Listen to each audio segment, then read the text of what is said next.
anotar algo. Hoy vamos a hablar sobre una palabrita que aparece una sola vez en la Biblia, pero tiene su gran significado, que es la palabra celote. La enseñanza de hoy es quiénes son o quiénes eran los celotes. Vamos a la Biblia.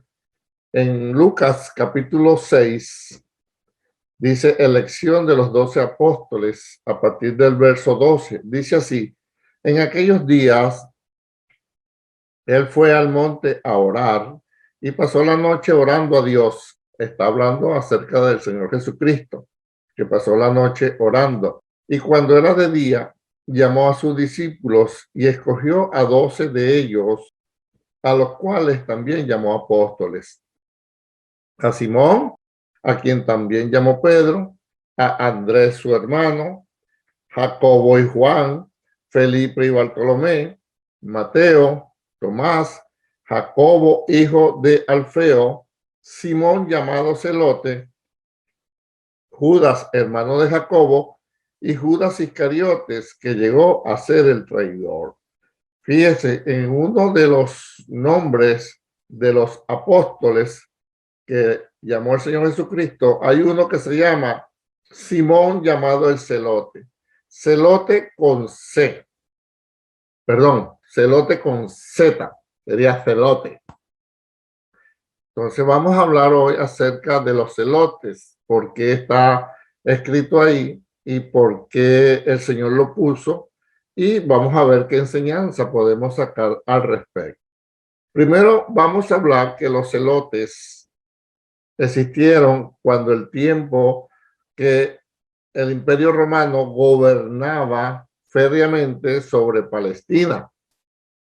Y entonces los celotes eran un grupo de judíos muy celosos de la ley de Dios, que reconocían solamente a Dios como su Señor, no aceptaban a ningún emperador romano como rey, no aceptaban ninguna justicia que no fuera la de Dios, no aceptaban nada, ninguna autoridad que no fuera lo que estaba escrito en las escrituras.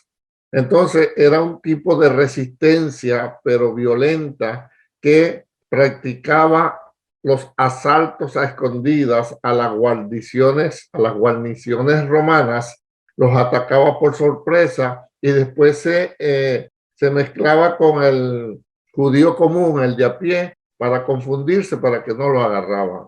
Es decir, eran en extremos celosos de la ley de Dios y se caracterizaban por la violencia, por el odio y su deseo de matar y de liberar a Palestina del yugo romano, que ellos no lo aceptaban como tal. O sea, decir celote ya se caracterizaba como una persona mala, malintencionada, con malos deseos, que no le importaba matar al enemigo, porque los celotes no solamente iban contra los guardias romanos, también iban contra los publicanos, es decir, los recolectores de impuestos, así como Mateo, que recogía impuestos para Roma, así como Zaqueo, que era jefe de los publicanos, de los recolectores de impuestos. Ellos lo veían como unos traidores y buscaban también asesinar a los publicanos, y toda persona que se congeniaba, se congraciaba o tenía relación con el Imperio Romano, ellos lo veían mal y estaban siempre a la expectativa de si podían matarlo.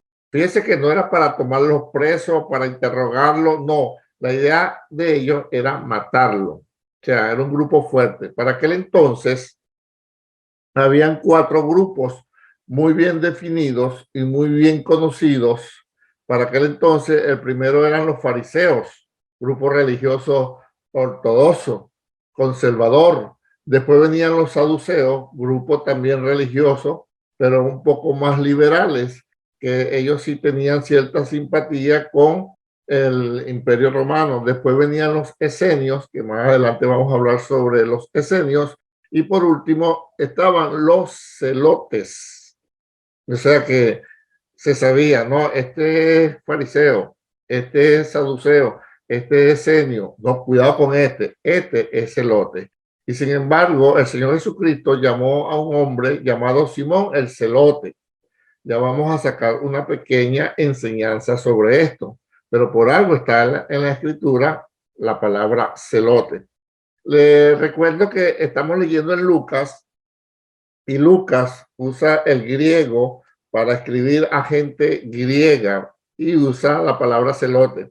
Pero cuando usted lee en Marcos, que la palabra que él usa no es celote, sino cananista, que es la palabra hebrea, con el mismo significado de celote. O sea, cananista en hebreo, celote en griego. Ahora, dentro de los mismos celotes, había un grupo más radical, yo diría que ultra radical, que los llamaban los sicari. Los sicari no solamente mataban, sino que buscaban dañar al extremo.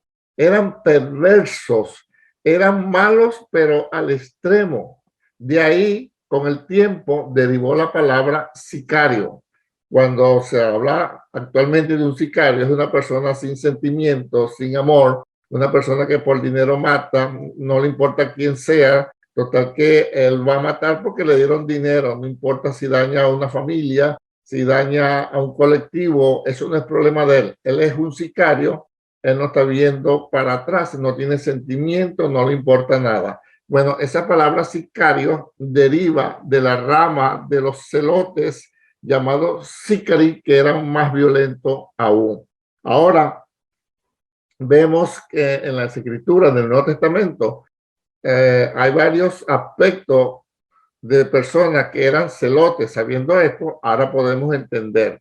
Fíjense que en el año 6 después de Cristo, el emperador romano exigió en un censo nuevos impuestos y de ahí se levantaron varios celotes y uno de ellos aparece en el libro de los Hechos, capítulo 5, llamado Judas el Galileo. Dice que Judas el Galileo en el tiempo del censo se levantó en armas y llevó mucha gente con él, pero fue muerto. También vemos entonces el caso de Barrabás. Cuando usted lee que le dijeron, Herodes le dijo al pueblo, bueno, yo le suelto un preso cada año, tenemos acá a Barrabás. Uno de Evangelio dice que estaba preso por rebelión y homicidio. Y Judas dice que estaba preso por sedición y homicidio. Cuando usted busca la palabra sedición o rebelión, es levantarse violentamente y en armas contra el gobierno establecido para derrocarlo. ¿Quién podía hacer eso? ¿O quién quería hacer eso? ¿O quién estaba hace tiempo intentando derrocar al gobierno romano? Solamente los celotes. Por eso sabemos que Judas el Galileo, que se levantó en contra del emperador romano porque estaba exigiendo muchos impuestos, o Barrabás, que estaba preso por rebelión y sedición, hasta el punto que mataron, que también estaba preso por homicidio, sabemos que eran celotes. Qué bueno es saber de esto de las escrituras. Recuerde que usted está en su programa, en su canal Hay Más, el portador de buenas noticias. Este canal está diseñado para bendecir, para edificar, para responder preguntas, para llevar buenas nuevas que bendigan su vida y que usted obtenga un conocimiento más amplio de la palabra del Señor. Por eso siempre lo recomendamos que usted se suscriba a nuestro canal para que reciba este tipo de enseñanza y su vida sea edificada a través del conocimiento de la palabra. Pero volvamos a la enseñanza. Está bueno ya de hacer propaganda al canal, ¿verdad? Fíjense entonces que ya vemos que celote, que era gente violenta en contra del Imperio Romano, había un grupo ultra radical llamado sicari, que eran más perversos aún. De ahí desciende o llega la palabra sicario, como ya lo expliqué. Habían 4 grupos de pensamiento, de corrientes, para aquel entonces, que eran los fariseos, los saduceos, los esenios y los celotes, que la palabra celote es del idioma griego, pero que en hebreo era cananista. Ok, y que Judas de Galileo como Barrabás eran celotes. Ahora, pastor, qué bueno saber eso. pero siempre hay que aplicar las escrituras. Fíjese, aquí hay dos enseñanzas. La primera, oiga bien, que el Señor Jesucristo no le importó que Simón hubiese sido celote, lo llamó. ¿Cuál es la enseñanza para nosotros? Y lo llamó a ser apóstol. ¿Cuál es la enseñanza? Que usted y yo no podemos desechar a nadie porque su pasado es tal cosa, porque hace tal cosa. Cuando Dios llama, Dios transforma. Así que vea si su pareja, un familiar suyo, un amigo, un conocido suyo está rebelde, tiene un temperamento no, los temperamentos todos son buenos, tiene un carácter malo, es dado a cosas indebidas, es perverso. La Biblia dice en Eclesiastés 9:4 que mejor es perro vivo que león muerto, porque aún hay esperanza para todo aquel que está entre los vivos.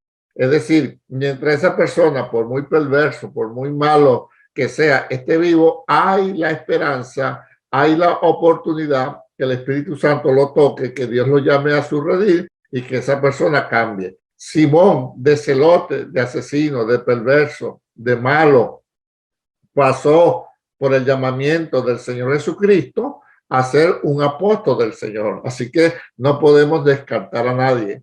Lo otro es que debemos tener cuidado, nosotros como líderes, o usted cabeza de hogar, o esposa, o madre, o donde Dios lo tenga puesto, debemos estar para mediar, para conciliar, y no para que los que nos siguen como los pastores son seguidos, los predicadores, los maestros, los que enseñan, los padres, los tíos, los profesores, los maestros, y paremos de contar, tenemos que buscar que haya unión y no discordia entre las diferentes personas que por sus diferentes modos de pensar se encuentran en un momento dado en contienda. Le explico. Ahí había también entre los que el Señor Jesucristo llamó a ser apóstol, estaba Mateo el publicano, Mateo el cobrador de impuestos. Mateo sí estaba a favor y colaboraba con el Imperio Romano. De hecho, él agarraba una parte para sí. A los publicanos, a los cobradores de impuestos, el pueblo de Israel los llamaba piojos, porque ellos decían que eran unos piojos que le chupaban la sangre al pueblo de Israel para beneficiarse ellos y el Imperio Romano.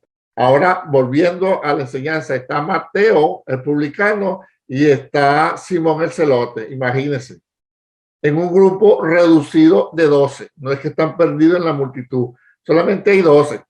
Y cada quien sabe quién era el otro. Yo sé que tú eras celote. Yo sé que tú eras publicano, cobrador de impuestos. Y sin embargo, el Señor Jesucristo lo fue llevando a todo, lo fue llevando hasta el punto que tenemos el Evangelio según Mateo, que Mateo no podemos negar que fue usado por el Señor. Lo mismo sabemos, creemos y esperamos y estamos seguros de que Simón el celote, aunque no hay nada escrito en la Biblia sobre él, también hizo las cosas bien hechas. Ahora, ¿a dónde lo llevo? A lo siguiente. ¿Se acuerdan cuando en una oportunidad tentaron al Señor Jesucristo diciéndole, Señor, es lícito dar tributo, pagar impuestos a César? Y el Señor Jesucristo le dijo, muéstreme la moneda. Cuando le mostraron la moneda, él preguntó, ¿de quién esta imagen y la inscripción?